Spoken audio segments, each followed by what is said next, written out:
গাজায় এখনো থামেনি পশ্চিমাদের বর্বর হত্যাযজ্ঞ। আকাশ থেকে ছোড়া বোমা হামলায় ধ্বংস হয়ে গেছে অধিকাংশ গাজা শহর। তবে এসবের প্রতিশোধ যেন এবার প্রকৃতি নিচ্ছে নিজের হাতে। বলছিলাম নির্বিচারে মানুষ হত্যা ও বর্বরতায় একের পর এক ইসরায়েলকে সহযোগিতা করা যুক্তরাষ্ট্রের কথা। গাজার মতোই যুক্তরাষ্ট্রের লস অ্যাঞ্জেলস শহর এখন পরিণত হয়েছে ধ্বংসস্তূপে।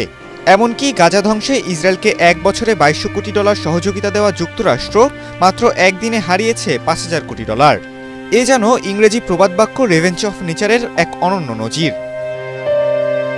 টানা 5 দিন ধরে চলমান লস অ্যাঞ্জেলস দাবানল নিয়ন্ত্রণে হিমশিম খাচ্ছে দমকল কর্মীরা। গত মঙ্গলবার শুরু হওয়া এই দাবানল দ্রুত ছড়িয়ে পড়ার পেছনে প্রধান কারণ ছিল প্রচণ্ড ঝড়ো বাতাস। তবে শুক্রবার সে বাতাসের গতিবেগ কমে এসেছে অনেকটাই, যার ফলে দমকল বাহিনী আগুনের ওপর কিছুটা নিয়ন্ত্রণ পেতে শুরু করে। রয়টার্সের প্রতিবেদনে বলা হয়, মঙ্গলবার দাবানল সৃষ্টির শুরু থেকেই একযোগে 6টি দাবানল শুরু হয়েছিল, যার প্রভাবে কাউন্টির আশেপাশের এলাকা রীতিমতো নিশ্চিহ্ন হয়ে যায়। অন্তত 10 জন নিহত হয়েছেন এই দাবানলে। ধ্বংস হয়ে গেছে প্রায় 10,000 অবকাঠামো। তবে বিশেষজ্ঞদের সংখ্যাটা আরও বেড়ে যেতে পারে।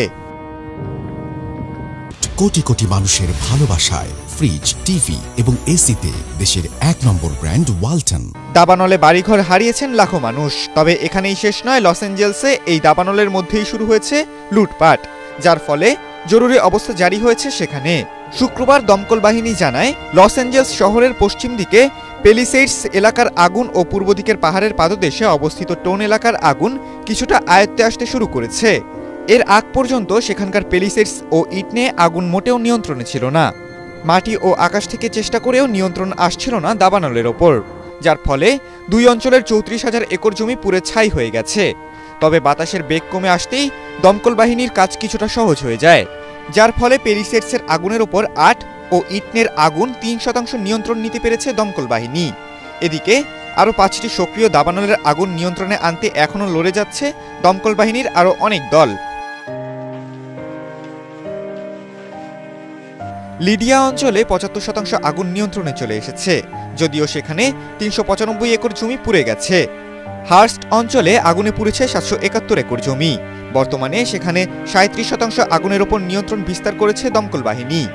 এছাড়াও কেনেথ অঞ্চলে 35% আগুন নিয়ন্ত্রণে এসেছে। পেলিসেডসে 20,000 একর পুড়ে গেছে, সে অঞ্চলের আগুন 8% নিয়ন্ত্রণে। ইটনেতে 3% আগুন নিয়ন্ত্রণে আসলেও পুড়ে গেছে 13,556 একর এলাকা। খালিদুল ইসলাম তানভীর, এটিএন বাংলা।